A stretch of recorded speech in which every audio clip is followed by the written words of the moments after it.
नमस्कार, मैं विलास उर्पड़े फिर स्वागत करता हूं आपका आपके अपने web news channel supreme power पर। दोस्तों, हम देश प्रदेश, आपके जिले और आपके क्षेत्र से जुड़ी खबरों को प्रकाशित करते रहते हैं। तो आप हमारी खबरों को देखने के साथ साथ हमारे चैनल से सीधे जुड़ सकते हैं, सिर्फ और सिर्फ इस लाल बटन को दबाकर और हमारे चैनल को सब्सक्राइब कर। यामध्ये ॲक्च्युली काय झालं, आम्ही जे महाविकास आघाडीमध्ये एकत्र आलो, त्या जे महाविकास आघाडीमध्ये जे असलेले पक्ष आहेत यांनी ज्या पद्धतीनं सपोर्ट करायला पाहिजे होता त्या पद्धतीने त्यांनी सपोर्ट केलेला नाही दिसत। या कारणामुळं आमचं जे अस्तित्व दिसायला पाहिजे होतं ते दिसलं नाही। ॲक्च्युली आमच्या पक्षानं असं जाहीर वगैरे केलं नाही की आम्ही एकटं पण लढू आणि महाविकास आघाडीकडून पण लढू। आता ते वरिष्ठांचे जे निर्णय येतील त्यावरती संपूर्ण आमचं ठरलेलं आहे। मला पक्षाचंच नाही तर इतर समाज जे आहेत, भटके विमुक्त जो समाज आहेत त्यामध्ये 42 जाती येतात भटके विमुक्तामध्ये, यांचा पण मोठ्या प्रमाणात सपोर्ट आहे। पण ते डायरेक्टली आपण दाखवू नाही शकत, पण लोकांचा कल असल्यामुळे पक्षांचं पण मत आहे का एक ओबीसीचा नेता आहे बा म्हणून लोकांनी बघितलंच आहे की घरकुलाचा विषय आहे, त्यातून पारधी समाजाचे काही विषय आहेत, टांट्यावरती त्यांना आधार कार्ड सुद्धा आजपर्यंत नाहीत। भटक्या विमुक्त जाती जे आहेत त्यांच्याकडे आज सुद्धा स्वतःचं आधार कार्ड नाही, त्याचप्रमाणे त्यांचा जन्म हा कुठे झाला आहे, स्वतःचा जन्म कुठे झाला आहे हे सुद्धा त्यांना माहीत नाही। तर त्यामुळे त्यांची लिव्हिंग सुद्धा नाही बनलेली आहे, शिकत नाही, ते स्थलांतरित राहतात भटके विमुक्त। उदाहरणार्थ देवळीचा जर विचार केला, आता देवळीचे जे तहसील आहे त्याच्यासमोर ते पालावरती राहत होते लोक, त्यांच्याकडे पूर्ण डॉक्युमेंट नव्हते।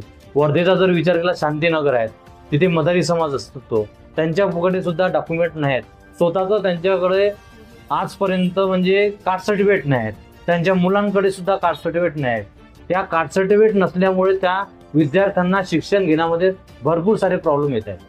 ॲक्च्युली कसं आहे, आमचे जे दादा आहेत ते वर्षभर दिसणार नाही तुम्हाला, परंतु जे शेवटलं वर्ष राहते ज्यावेळेस आता निवडणूक आहे त्यावेळेसच ते दिसतात। त्याच्यामुळं असा लोकांचा कल आहे, तर त्याच्यामुळे त्यांचा एक विचार आहे लोकांचा का 4 वर्ष हे दिसत नाही आणि शेवटल्याच 5व्या वर्षी हे दिसतात। त्याच्यामुळे लोकांचा वेगवेगळ्या पद्धतीचा आपापला समज आहे काही लोकांमध्ये किंवा काही लोकांमध्ये असा विचार आहे का बा जो माणूस 4 वर्ष राहत नाही मग त्याबद्दल आपण काय विचार करायला पाहिजे। हा भरपूर सारे संभ्रम आहेत आणि शेवटल्याच वर्षी सर्व विकास कामं दिसतात। पक्षाने जर भूमिका नाही दिली तर त्यांनी समजा महाविकास आघाडीमध्ये जर एंट्री मारली तर मला महाविकास आघाडीचं काम करायला लागेल। पक्षांनी ज्या पद्धतीची भूमिका ठेवली मला त्याच पद्धतीची भूमिका ठेवावी लागेल। ॲक्च्युली कसं असते, कोणताही पक्ष असो त्यांनी स्वतःची उमेदवारी करायलाच पाहिजे, कारण की का बरं होते याचं कारण असं आहे की समजा जर एखाद्या पक्षाने एखाद्या पक्षाला पाठिंबा दिला तर त्याचे जे कार्यकर्ते असतात त्याला तो पक्ष आवडत नाही, पण तरी पण त्यांना त्या कार्यकर्त्याशी जुळून घ्यावं लागते।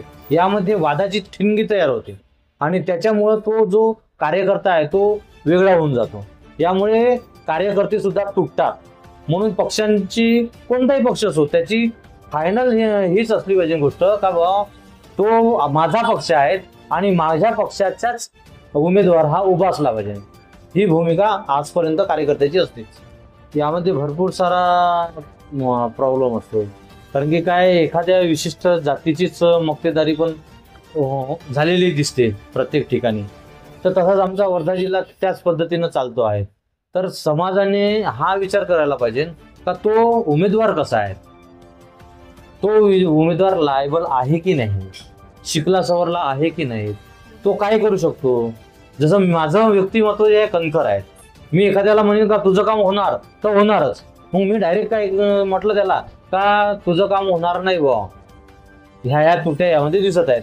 लोकांचं मत कसं आहे का मी त्याच्याकडे गेलो तर माझं काम झालंच पाहिजे, तुम्ही 9 कामं करा आणि 1 काम करू नका, तर त्या म्हणजे लोकांमध्ये विचार येतो का बा यानं माझं काम केलं नाही आणि तो 10 लोकांना सांगत सुटतो का माझं काम या व्यक्तीनं केलं नाही, पण 9 काम केले त्याला महत्त्व ते देत नाही। त्याच्यामुळं त्यांनी हा विचार करायला पाहिजे का खरंच बा हा माणूस आपलं काम करतायत ना तर करत आहे, एखादी काम असं राहते का ते होत नाही, लोक त्यावरतीच बोट ठेवतात। हा सर्वात मोठा संभ्रम लोकांमध्ये आहे। विकास कार्य तर आता देवळी आणि पुलगावचा जर दहीगावचा जर रस्ता घेतो म्हटलं, भरपूर वर्षापासून तोच रस्ता लोकांना दिसतो आहेत ना. म्हणजे त्या डिलिव्हरीच्या ज्या बाया राहतात, म्हणजे ते सावंगीपर्यंत किंवा सेवाग्रामपर्यंत जाईल की नाही, म्हणजे तिथेच मधात डिलिव्हरी होईल का, अशा पद्धतीचे काम होत आहेत. आता सरकार ज्याचं आहे तेच लोक काय करतात, तिथे यज्ञ करतात. म्हणजे आता त्यांनी पण विरोध केला आहे. जो आधी सरकार होतं त्यांच्या विरोधात आता त्यांचं सत्ता आलं तर ते पण काहीच नाही करू शकलं. म्हणजे इथं सरळ सरळ दिसते, बीजेपीचे लोक काम करताना दिसत नाहीत आणि काँग्रेसचे पण लोक काम करताना दिसत नाहीत. यावरून एक क्लिअर होते का हे फक्त एकमेकावरती ताशेरे ओढतात. ताशेरे ओढायला काहीच मतलब नाही. काम असेल तेच महत्वाचं आहे. आमचा आम आदमी पार्टी सरळ सरळच काम आहेत, कारण की भ्रष्टाचार आमच्या पक्षामध्ये आहेच नाही. ऍक्च्युली तुम्ही पाहिलात, केजरीवालांना अंदर टाकलं, निर्दोष बाहेर निघाले. संजय सिंगांना टाकलं.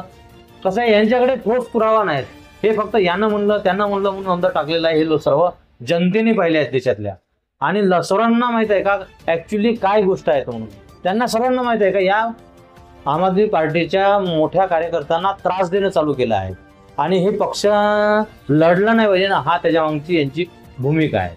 भरपूर सारे मुद्दे आहेत इथे, रस्त्यापासून तर शिक्षणापासून. शिक्षणामध्ये काही आता स्कूल बंद करण्याच्या मार्गावर सुद्धा आहेत.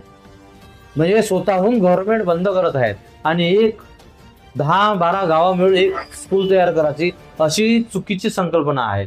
यामुळं जे शिकणारे विद्यार्थी आहेत हे टोटली शिकणारच नाहीत. आणि यांनी फक्त एकच काम करावं पाहिजे, ज्या पद्धतीने दिल्ली मॉडेल आहेत, दिल्लीमध्ये शिक्षणाचे एक प्रवाह आहेत, या पद्धतीचा प्रवाह जर महाराष्ट्रात यांनी आणला तर काही गरज नाही. तुमचे प्रायव्हेटचे जे विद्यार्थी आहे ते सरळ सरकारी स्कूलमध्ये येईल. आणि सरकारी स्कूलचं माहीतच आहे, त्याच्यामुळे हा सर्व प्रॉब्लेम आहे. चांगल्या जर बांधकाम केलं, चांगली जर इमारत बांधली किंवा चांगलं स्ट्रक्चर जर तयार केलं तर कोणताच विद्यार्थी हा प्रायव्हेट शाळेमध्ये जाणार नाही.